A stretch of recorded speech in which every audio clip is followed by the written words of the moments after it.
Assalamualaikum warahmatullahi wabarakatuh. Perkenalkan, nama saya Tara Lelia dengan NPM 22430076. Saya di sini ingin mempresentasikan tugas individu dari Bapak Dedi Irawan Eskom MTI. Saya memilih judul Smart Contract. Pernahkah kalian mendengar tentang smart contract? Untuk orang yang belajar tentang cryptocurrency, pastinya sudah tidak asing mendengarnya. Smart contract merupakan sebuah istilah yang digunakan ketika adanya kedua belah pihak yang melakukan kontrak secara otomatis yang ada di dalam sistem blockchain. Seluruh transaksi yang dilakukan di dalam smart contract atau kontrak pintar tersebut juga akan langsung diproses oleh blockchain tanpa adanya pihak ketiga yang ikut terlibat. Smart contract berjalan di jaringan blockchain, sehingga mereka disimpan di database publik dan tidak dapat diubah. Transaksi yang terjadi dalam kontrak pintar diproses oleh blockchain, yang berarti kontrak pintar dapat dikirim secara otomatis tanpa pihak ketiga, bank, pemerintah, broker, dan lain-lainnya. Bagian selanjutnya ada cara kerja smart contract. Cara kerja smart contract itu seperti vending machine, yaitu memasukkan jumlah uang baru mendapat barang. Harusnya kalian tahu lah ya vending machine itu apa. Mirip-mirip lah kayak gitu. Oke, kita lanjut ke bagian berikutnya, yaitu tentang sejarah singkat penemu smart contract. Smart contract atau kontrak pintar ini pertama kali dibuat pada tahun 1994 oleh seorang kriptografer yaitu Nick Szabo. Pada awalnya, smart contract ini sendiri dibuat oleh Nick Szabo ketika ia sedang menggunakan kontrak pintar agar dapat merekam kontrak dalam bentuk kode komputer. Kontrak ini sendiri akan aktif secara otomatis nantinya jika kondisi yang tertera atau tertulis di dalamnya sudah terpenuhi.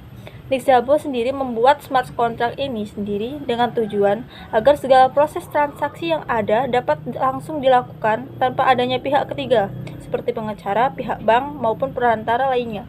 Smart contract atau kontrak pintar ini sendiri nantinya akan dijalankan secara otomatis melalui jaringan terpercaya dan sepenuhnya dikendalikan oleh komputer. Lanjut, bagian berikutnya ada jenis-jenis smart contract. Yang pertama yaitu smart contract deterministik, yaitu di mana kamu dapat memiliki segala informasi yang diinginkan melalui blockchain yang dijalankannya.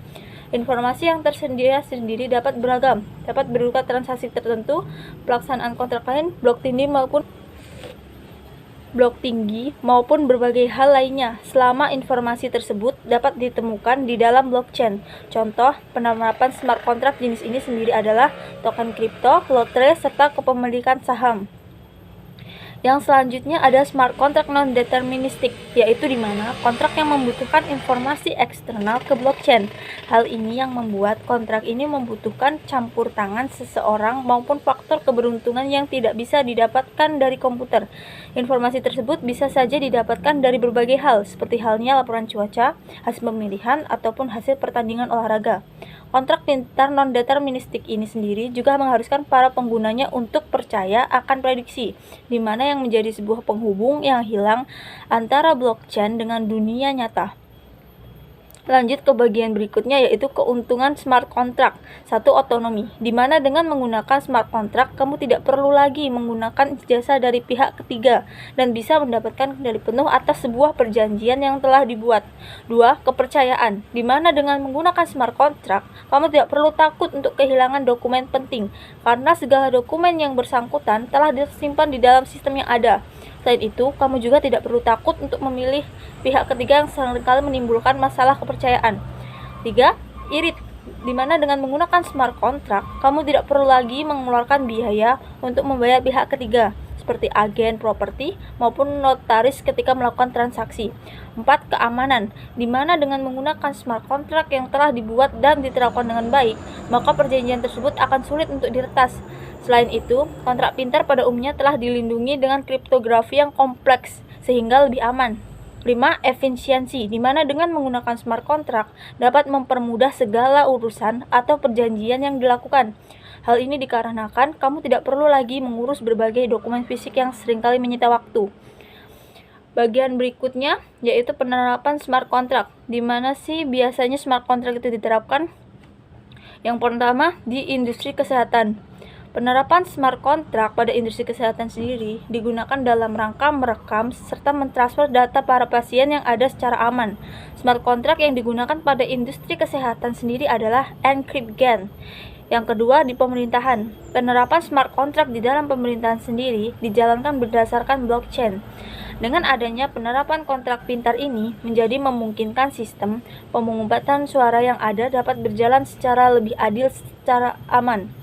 Salah satu contoh aplikasi pemungutan suara yang menggunakan fitur kontrak pintar serta teknologi blockchain adalah Follow My Vote, yang berguna agar setiap suara yang masuk ke dalam sistem tetap terjaga di segala bentuk penipuan. Cara kerja sistem ini sendiri adalah setelah pemungutan suara berhasil dilakukan, maka kontrak pintar akan secara otomatis mengirimkan token ke alamat yang menjadi perwakilan dari pemenang pemungutan suara. Oleh sebab itu, proses pemungutan suara yang dilakukan dapat dijalankan seadil dan seaman mungkin. Yang ketiga, ada asuransi. Penerapan smart contract di dalam asuransi pertama kali diterapkan oleh dua perusahaan asuransi yang pertama kali menguji smart contract pada tahun 2017, yaitu Atlas Insurance di Malta serta AXA di Prancis. Kedua perusahaan tersebut memiliki sebuah prototipe smart contract yang dapat secara otomatis memberikan kompensasi kepada para pelanggan maskapai penerbangan jika suatu saat penerbangan mereka tertunda. Yang keempat, di industri bisnis, di mana sistem ini dapat diterapkan untuk membayar para staf di sebuah perusahaan menggunakan smart contract yang digunakan untuk menjalankan pembayaran gaji. Dalam sebuah perusahaan yang menggunakan smart contract untuk sistem pembayaran gaji, di mana pada perjanjian yang tertulis setiap tanggal 20, setiap staf akan dibayarkan gajinya secara otomatis. Untuk membuat kontrak smart sendiri, Anda sekalian dapat menggunakan beberapa platform berbasis blockchain, seperti Ethereum maupun Neo. Platform yang paling banyak digunakan sendiri adalah Ethereum, yang juga sering disebut Ethereum Contract atau Ethereum Smart Contract, khususnya di dalam dunia kripto. Bahasa yang digunakan untuk membuat sebuah kontrak pintar atau smart contract merupakan bahasa coding asli Ethereum yang juga dapat disebut sebagai Solidity. Kesimpulan yang saya dapat dari informasi yang di atas terkait kontrak pintar atau smart contract ini, dapat kita simpulkan bahwa dengan adanya kehadiran smart contract ini dapat mempermudah bagi orang-orang untuk membuat sebuah perjanjian tanpa memerlukan pihak ketiga atau perantara lagi yang pada umumnya memakan biaya yang besar. Namun, smart contract yang ada saat ini sendiri hanya dapat digunakan di beberapa industri saja dan dengan keterbatasan tertentu. Dengan semakin berkembangnya teknologi saat ini, mungkin nantinya smart contract dapat digunakan dan diterapkan di berbagai hal. Itu saja yang bisa saya sampaikan. Mungkin ada beberapa kata yang belum bisa saya sampaikan secara jelas. Saya mohon maaf. Terima kasih atas perhatiannya. Saya akhiri. Wassalamualaikum warahmatullahi wabarakatuh.